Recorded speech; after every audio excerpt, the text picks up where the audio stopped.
आप सबको मेरा प्यार भरा आशीर्वाद। हम सब एक ही परमात्मा की संतान हैं। पूरा ब्रह्मांड एक ही परमात्मा ने बनाया है और उस ब्रह्मांड में एक तारा हमारी पृथ्वी है और उस पृथ्वी पर हम मानव चोले में आए हुए हैं। मानव चोले में आने का सौभाग्य हमें मिला है और इस चोले से हम परमात्मा का सिमरन कर सकते हैं, परमात्मा को समझ सकते हैं। अब यहाँ प्रश्न ये उठता है कि हर आदमी के मन में यही एक सवाल रहता है कि मुझे परमात्मा ने वो नहीं दिया जो मैं चाहता हूँ, जो मैं चाहता हूँ वो मुझे नहीं दिया। ऐसी शिकायत हर आदमी को परमात्मा से रहती है, क्योंकि हमारी चाहतें कभी ख़त्म होती ही नहीं हैं। लेकिन जो हमें मिला हुआ है उसका शुक्राना तो हम करते नहीं। परमात्मा ने जो हमें दिया है उसका शुक्राना ना करके हम परमात्मा से शिकायत करते हैं कि मुझे जो चाहिए वो तूने मुझे नहीं दिया। अगर हम परमात्मा का शुक्राना करें कि जो हमें दिया है उसका शुक्र है परमात्मा, तो हमें वो भी चीज़ें मिलनी शुरू हो जाती हैं जो हमें और चाहिए। असल में ऐसा नहीं है कि हमारी आवश्यकताएं जितना हमें मिला है उतनी ही हैं। हमारी आवश्यकताएं और भी हैं, हमें और भी चाहिए। और हम परमात्मा से नहीं मांगेंगे तो किससे मांगेंगे? हमें परमात्मा से ही तो मांगना है, परमात्मा ने ही तो हमें देना है। परंतु एक सब्र की भी सीमा होती है। अगर हम सब्र करके, परमात्मा का शुक्र करके, परमात्मा को मानते हुए परमात्मा के आगे प्रार्थना करें तो हमें और चीज़ें भी मिल सकती हैं जो हमें चाहिए। क्योंकि परमात्मा हमें उतना ही देता है जितना हम उस जो दिया हुआ है उसको हम संभाल सकें। इससे अतिरिक्त हमें परमात्मा इसलिए नहीं देता क्योंकि वो हम संभाल नहीं सकते। जो जितना हमें परमात्मा देता है उतना ही परमात्मा का शुक्र करना चाहिए, शुक्राना करना चाहिए। किसी ने सवाल किया क्या परमात्मा है भी या नहीं? क्योंकि बहुत सारे लोगों में तो ये एक अज्ञानता है कि परमात्मा है भी कि नहीं। अगर है तो दिखता क्यों नहीं? अगर है तो वो हमें दिखता क्यों नहीं? परमात्मा है कहाँ पर? परमात्मा है भी कि नहीं है? चलिए इस बात पे हम एक छोटा सा इन्वेस्टिगेशन टाइप समझिए, खोज करते हैं कि परमात्मा है या नहीं है। आप इस पृथ्वी पर किसी भी वस्तु को देखिए तो उस वस्तु के बारे में जानिए।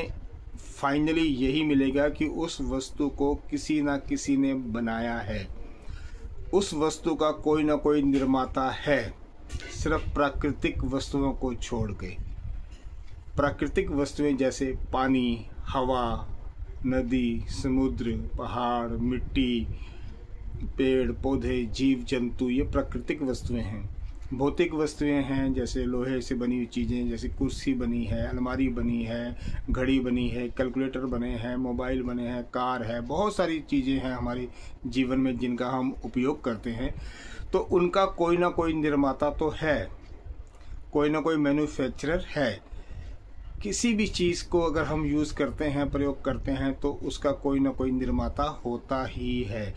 तो ये जो प्राकृतिक वस्तुएं हम जिसकी मैं बात कर रहा हूँ, इनका भी कोई ना कोई निर्माता तो है ही। अपने आप तो ये बन नहीं गई। एक बच्चा जब जन्म लेता है उसको देखने की शक्ति, उसको सुनने की, वो बच्चे पहले हम ही थे। हम बात करते हैं एक नए बच्चे की। चलिए, एक बच्चा जन्म लेता है तो उसको देखने की शक्ति, सुनने की शक्ति, धीरे धीरे बोलने की शक्ति, सोचने की शक्ति, एक दिमाग में बहुत सारी बातें स्टोर करने की शक्ति, चलने फिरने की शक्ति, ये सब शक्तियां हमें कोई तो देता है। अर्थात हमारा मैन्युफैक्चरर कोई तो है, हमें किसी साइंस ने पैदा नहीं किया है। कोई तो हमें बनाने वाला है, वही बनाने वाला ही परमात्मा है। यदि परमात्मा की खोज की जाए, परमात्मा के बारे में सोचा जाए, सोचते सोचते सोचते अगर हम परमात्मा के बारे में बहुत ज़्यादा सोचेंगे तो हम धीरे धीरे परमात्मा के बारे में जानने लगेंगे। लेकिन परमात्मा इतना विशाल है कि हम उसकी गहराई कभी नहीं आंक सकते, हम कभी नहीं उसकी गहराई का पता कर सकते। क्योंकि जैसे एक बहुत बड़ा समुद्र होता है, अगर एक छोटी सी नमक की डली को समुद्र में डाल दें और कहें जा कर के इस समुद्र की गहराई पता करो, तो ये नामुमकिन है।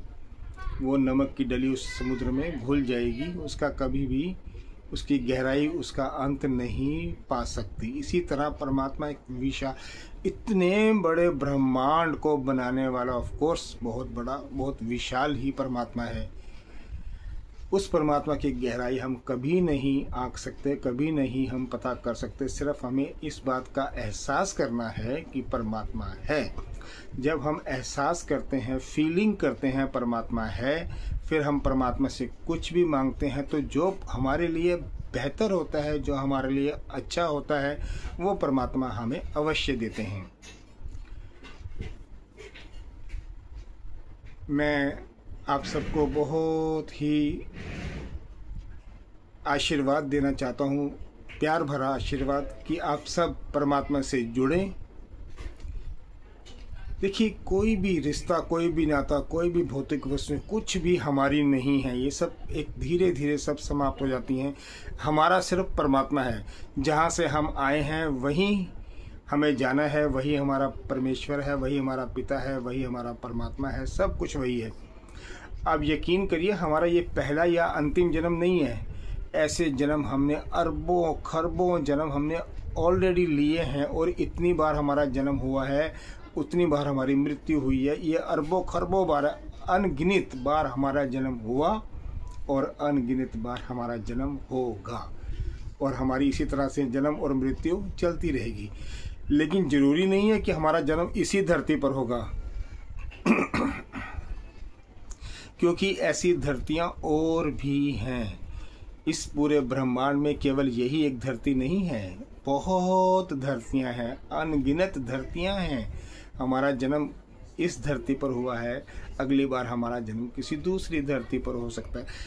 ये अब धीरे धीरे साइंस भी मानने लगी है कि ऐसी और धरतियां भी हैं, क्योंकि पहले तो ये साइंस कुछ ग्रहों तक ही सीमित था कि 9 ग्रह हैं, सूर्य के परिक्रमा करते हैं, जहां हमने स्कूलों में भी पढ़ा है। फिर एक तो प्लूटो अभी ग्रह मिलता भी नहीं है, 8 ही ग्रह हैं।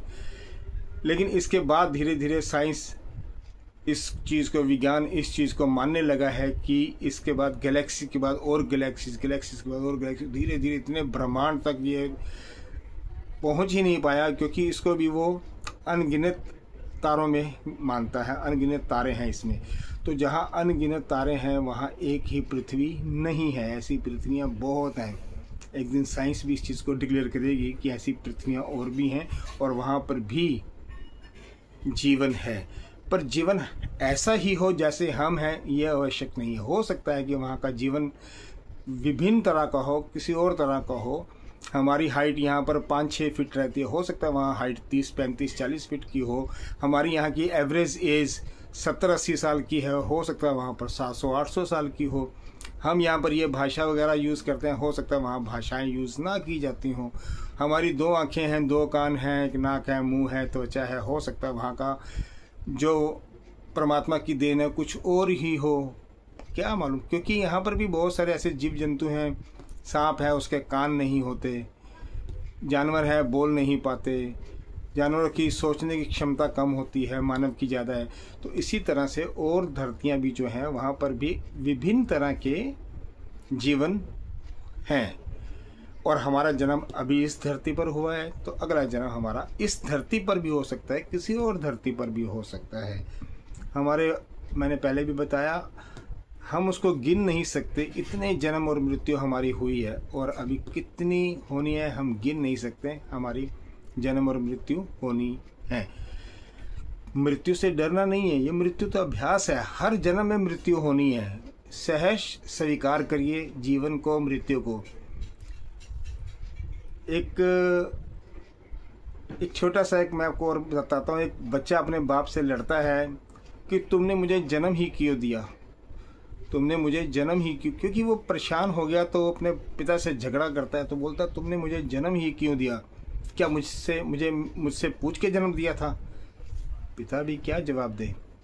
तो पिता ने जवाब दिया, बेटा मेरे को भी मेरे पिता ने मुझसे पूछ के जन्म नहीं दिया था, और इसी तरह से मेरे पिताजी को भी उनके पिताजी ने पूछ के जन्म नहीं दिया था। हाँ ये ठीक है, तुम्हारा जब बच्चा होगा तो उससे पूछ लेना कि जन्म दूं कि ना दूं।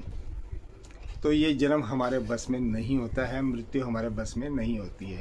ये सब परमात्मा का एक, हमारी जो एक जीवन शैली है, हम अपने कर्मों का यहाँ पर एक जैसे हमने कर्म किए हैं उसका हम परिणाम भुगतते रहते हैं। अभी भी हम जैसे कर्म करेंगे वैसे ही हमें परिणाम मिलते रहेंगे, अवश्य है। श्री कृष्ण ने भी कहा है कर्मों का ही ये सारा चक्र है। उनका तो ये भी कहना है कर्मण्येवाधिकार से मा फलेषु कदाचन, कर्म करते रहो, उसका फल परमात्मा ने आपको देना ही देना है। यदि आपने किसी के साथ बुरा किया है तो ये मत सोचिए कि मैं अच्छा कर लूँगा तो बुरा उसमें कन्वर्ट हो जाएगा। नहीं, अच्छे का अच्छा नतीजा मिलेगा और बुरे कर्मों का बुरा नतीजा मिलना ही है।